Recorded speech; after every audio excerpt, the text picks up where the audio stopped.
एक बार प्रेम से बोलें सारी सुहागनिन अवसानी मैया की जय। हे अवसानी मैया, जे तुम्हारी कथा सुने सबके सारी मनोकामना पूरी करें, सबके सुहाग अमर करें। बोलो अवसानी मैया की जय। एक राजा रहन एक रानी रही। राजा रानी के कोनो औलाद ना रही। राजा रानी बहुत दुखी रहत रहन हैं। तो एक दिन दुखी होए के राजा रानी एक जंगल में जाके एक पेड़ के नीचे बैठन। एक पेड़ के नीचे बैठन तो देखा तहाँ कि एक बहुत बड़ा नामी पंडित जात तहाँ वह तरफ से। तो देखें तो उनका बुलायन और उनके चरण पे राजा रानी गिर पड़न और रोए गिड़गिड़ाए लागन। भाई पंडित उठायन कहन कहन की का बात है, काहे के तू दोनों जने इतना दुखी लागता, काहे के इतना तकलीफ में लागता।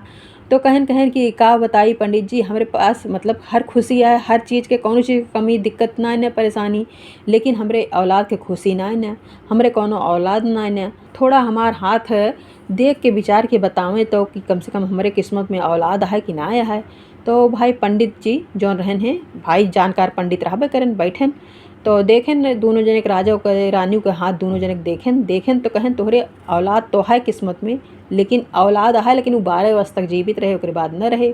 अब राजा रानी ई सोचत हाँ कि मतलब बाझिन वाला नाम तो हमरे रानी के छूट जाए, जौन बाझिन बाझिन कह के सब पुकारत है कि रानी तो बाझिन यहीं, तो कम से कम ई नाम तो छूट जाए। तो राजा रानी बहुत दुखी बहन ये चीज़ का कि हमरे औलाद तो होए लेकिन 12 वर्ष तक जीवित रहे। लेकिन तब ये उपाय करे के लिए तैयार हो गए, कहन कहन कौनो बात ना है ना, कैसो भी औलाद तो होए हमरे कौनो भी, और कम से कम रानी के बाझिन वाला नाम तो छूट जाए। तो आप पंडित जी उपाय बताएं, जैसे जैसे आप कहिए वैसे वैसे हम करब। तो कुछ पूजा पाठ बताएं पंडित जी, उनका पूजा पाठ कराएं, यज्ञ करावे कहन पंडित जी, यज्ञ कराएं, बरम भोज करें, सब कुछ करें, खर्चा बर्चा खूब करें, खूब अच्छे से करें। तो कुछ ही दिन बाद रानी गर्भवती भई। रानी के जब गर्भवती भई तो 9 महीना एक सुंदर के लड़कियाँ पैदा भय। जब लड़कियाँ पैदा हो गए, राजा एक बार राजा रानी भाई पैदा भय तो खुशी भयन, लेकिन जब यह सोच के कि 12 वर्ष तक हमारे लड़के जीवित रहे, दुखी हो गए दोनों जने। तो कहन कौन एक छठी बरही करी, जब ये 12 वर्ष तक जीवित रहे तो कौन छठी बरही करी। तो मतलब यह बहुत दुखी हो गए और गांव देश में सब है सोचे लाग कि राजा कितना दिन बाद लड़कियां भय, लेकिन राजा छठी बरही ना करता हाँ, का बात है काहे के ना करता हाँ, और इतना दिन बाद भय कम से कम उनका छठी बरही करे के चाहिए। तो सब गांव देश के मनई बहुत चिंतित रहा कि काहे के राजा के इतना दिन बाद औलाद भय और राजा छठी बरही ना करें, का बात है। अब ई बात राजे रानी जानता हाँ कि हमार औलाद 12 वर्ष तक जीवित रहे। तो राजा इसे जब देखा तब एक ठी इसे जंगल में जाए के और भी पेड़ के नीचे बैठा अपन सोचत विचारत रहा है कि हमरे एक ठी औलादो भाई इतना दिन बाद एक खुशी हुआ है, तो कम से कम हमारे लड़के 12 वर्ष तक जीवित रहे। अब हम का करी, कैसे का कौन कौन उपाय करी, हमसे तो कोई बनता ही नहीं ना। और भाई धीरे धीरे समय बीतत जात बाटे, लड़किया के उम्र हो जाती बाटे। तो कुछ लड़कियाँ इसे बैठ के जहाँ राजा बैठ के सोचत रहे हैं वहीं कुछ लड़कियाँ बैठी रही, 4 लड़की बैठ के आपस में बातचीत करत रही, कुछ खेलत अपन करत रही। तो एक ठी लोहार एक लड़की रही, एक बढ़ई की लड़की रही, एक ठकुर की लड़की रही, एक पंडित की लड़की रही। तो लड़की आपस में बात करती हैं कि अगर तोहरे पति का तोहरे जीवन में कुछ हो जाता है तो का करबू, मतलब कैसे अपन घर गृहस्थी चलाबू, कैसे अपन जीवन यापन करबू। तो जौन लोहारे की लड़की बाटे वो कहत बिया हम यह लोहा लक्कड़ के सामान बनाए के अपन जीवन यापन कर लेबे। और जौन बढ़ई की लड़की बाटे वो कहिस कि हम लकड़ी के सामान बनाए के हमहू अपन जीवन यापन कर लेब, अपन जीवन बिता लेबे अगर हमरे पति का कुछ हो गए तो। और जौन पंडित के लड़की बाटे वो कहत बे अगर हमारे पति का कुछ हो गए तो हम पंडिताई कह के अपन जीवन यापन कर लेब, अपन जीवन अच्छे से बिता लेबे पंडिताई कह के। तो जौन उनके ठकुरे की लड़की बाटे वो कहत बे कि हम अपने पति का तो बचा लेबे, हम अपने पति का जीवित कर लेबे अगर उनका कुछ हो जाए तो। ये बात राजा वहीं बैठे बैठे सब सुना तहाँ। तो कहा तहाँ कि ये लड़की ऐसे कहती ब्या कि सब लड़की तो ऐसे ऐसे बोलती हैं, लेकिन ये लड़की कहत ब्या हम अपने पति का ऐसे कुछ हुए मेरे पति के साथे तो हम उनका जीवित कर ले, उनका बचाए लेबे। तो अगर यस बात बाटे तो हम अपने बेटों बिया अगर ऐसे कह दी तो हमारे बेटों के बचाए ले। तो वह लड़की से कहे लागन कहन कहन तू कैसे बचाए लेबू अगर तोहरे पति का कुछ हुए तो कहीं हम बचाए लेबे अपने पूजा पाठ से बचाए लेबे। तो कहन कहन कि ठीक है तू हमारे बेटों से बियाह कैला और ऐसे ऐसे बात यह है हमारे बेटों का आयु 12 वर्ष तक का है। तो कहीं कहीं हम कैसे तोहरे बेटों से बियाह कर ली, हमरे घर परिवार वाले से बात करा।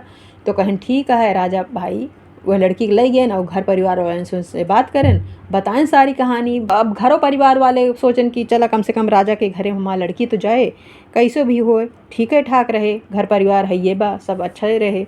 तो ऐसे सोच के घर परिवार वाले लड़की के राजा के लड़के से बियाह कर देहन, लड़के से बियाह कर देहन। अब राजा के लड़किया का आयु मतलब जैसे 12 वर्ष तक जीवित रहा के मतलब आयु मिली रही होगा कि 12 वर्ष तक जीवित रहे। तो 1 महीना बचा रहन है। तो कहा तहाँ राजा अपने बहू से कि बहू तू तो कहे रहू कि मतलब हम अपने पति का जीवित कैले और 1 महीना बचा बा 12 वर्ष होए में, तू कैसे जीवित कर लेबू, कौन उपाय करबू। तो कहीं कहीं कि पिताजी खेते में बाहर एक ठी मड़ई छवाए दा, वही में हम दोनों जने रहब, वही हम सारा उपाय करब। तो राजा कहन ठीक है, तुम्ही मड़ई छवाए देहन और वही सारी व्यवस्था राजा अपने बेटो पतो हिक कराए देहन। राजा के पतो रही ही बहू रही ही वह एक घर के बाहर तुलसी लगवा दी दुआरे, और एक ओसारम तुलसी लगवा दी और एक अंगना में तुलसी लगवा दी। भाई 3 तुलसी अपने घर में रखी। अब राजा के बहू तीनों तुलसी का पूजा पाठ अच्छे से करे लगी और तुलसी माता राजा के बहू के ऊपर खुश हो गई, प्रसन्न हो गई। तो जौन यमराज रहन हैं, यमराज अपने दूतन से कहन कि इनका समय पूरा हो बा, जाए के इनका लय आवा। तो भाई यमदूत आए नीचे तो देखा तहाँ कि दुआरे एक तुलसी यहाँ। तो तुलसी माता से कहा तहाँ कि हे तुलसी इनका समय पूरा हो बा, हम इनका ले आए ही। तो तुलसी माता कहती हैं कि हमसे का बात करता है, एक जनी ओसरवा महा उनसे जाके पूछा, उनसे बात करा। तो भाई जौन ओसारा में रही उनसे कहन तुलसी माता प्रणाम, और इनके समय पूरा हो बाटे, हम इनका ले आए ही। तो कहीं हम का जानी, हमका ना कुछ पता बाटे, अंगनवा में बाटी उनसे जाके बात करा। तो अंगना में जौन तुलसी रही उनसे जाके बात करें, कहन तुलसी माता प्रणाम, और इनके समय पूरा हो बाटे, राजा के लड़किया का 12 वर्ष हो बाटे, और आज हम इनका ले आए ही वापिस। तो कहीं हमसे का बात करता है, जाके उनके रानी से बात करा, उनकी पत्नी से बात करा। तो भाई कहन ठीक है। अब ये 56 प्रकार के राजा के बहू वह दिन भोजन बनाए रही ही, खाना पीना बढ़िया से। और जब यमदूते आयन कहन कि हम तोहरे पति का ले आए ही, आज उनके 12 वर्ष पूरा हो बा। तो कहीं कहीं कि ठीक से जा लेके उनका खुशी खुशी जा, अच्छे से जा, खाए पी ला, 56 प्रकार के भोजन बनाए ही तोहरे सबके लिए, और खाए पी ले तो लेके जा आराम से।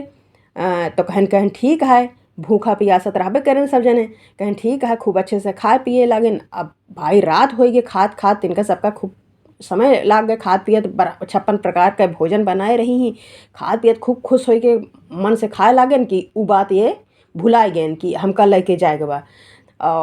रानी मतलब इनके चरण पे गिर पड़ी और इनका आशीर्वाद देहन यमदूता कि अखंड सौभाग्यवती भ, दूधो नहाओ पोतो फलो।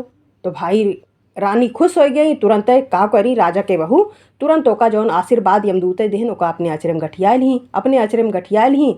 तो अब जौन यमदूते रहन खूब खाएन पियन, अच्छे से पेट ओट सोहरावत अपन खड़ा भहन। तो कहन अब टाइम हो बाटे और तोहरे पति का हमका ले जाए बाटे, सुबह जब है तो कहे लागन। तो कहीं कहीं कि अब ही तू हमका आशीर्वाद देहा है, अखंड सौभाग्यवती भव और दूधो नहाओ पूतो फलो, अगर तू इनका लेके जाबा तो कैसे होए सब। तो ऐसे कैसे कहा था हम तोहार यहाँ है आशीर्वाद अपने आचरण में गठियाए ही, कैसे हमारे पति के ले जा सकत है जब तू हमका यस आशीर्वाद दे है। तो यमदूते भाई प्रसन्न हो गए, यह कहा सोचत हाँ कि तो सही बात या कह, हम खुश हो के एकत आशीर्वाद दे चुका ही कि अखंड सौभाग्यवती भव और दूधो नहाओ पूतो फलो, हम इनके पति के कैसे ले जा सकित है। तो उन्हों सभी निराश हो के मतलब वापस चला गए यमदूत सारा, उनके पति के ना ले गए और जाए के यमराज से कहा तहाँ। यमराज जब पूछन कि कहें को लेना आया, तो कहन ऐसे ऐसे बात बाटे। तो हम तुलसी से कहे तो तुलसी कहीं कि ओसारा वाली तुलसी से पूछा, तो उनसे पूछे तो कहीं अंगना वाली से पूछे तो कहीं कि रानी से पूछा, उनके पत्नी से पूछा, वह इजाज़त दें तो ले जा भाई। तो यही से इससे बात बाटे और वो 56 प्रकार के भोजन बनाए रही ही, हम सब खाए में ऊ हो गए, भूल गए कि उनका ले जाए बाटे। और मुँहे से हमारे खुश हो के अच्छा भोजन बनाए रही, खाए पिए, मुँहे से हमारे आशीर्वाद उनके लिए निकल गए कि अखंड सौभाग्यवती भव दूधो नहाओ पूतो फलो। तो हम कैसे उनके मतलब पति के वापिस ला सकत रहे हैं। रानी अपने पति का बचाए ली, राजा रानी अपन बेटो पतो लेके अच्छे से सुखी परिवार उनके हो गए, खूब अच्छे से अपने परिवार के साथे रह लागेन। बोलो औशानी मैया की जय।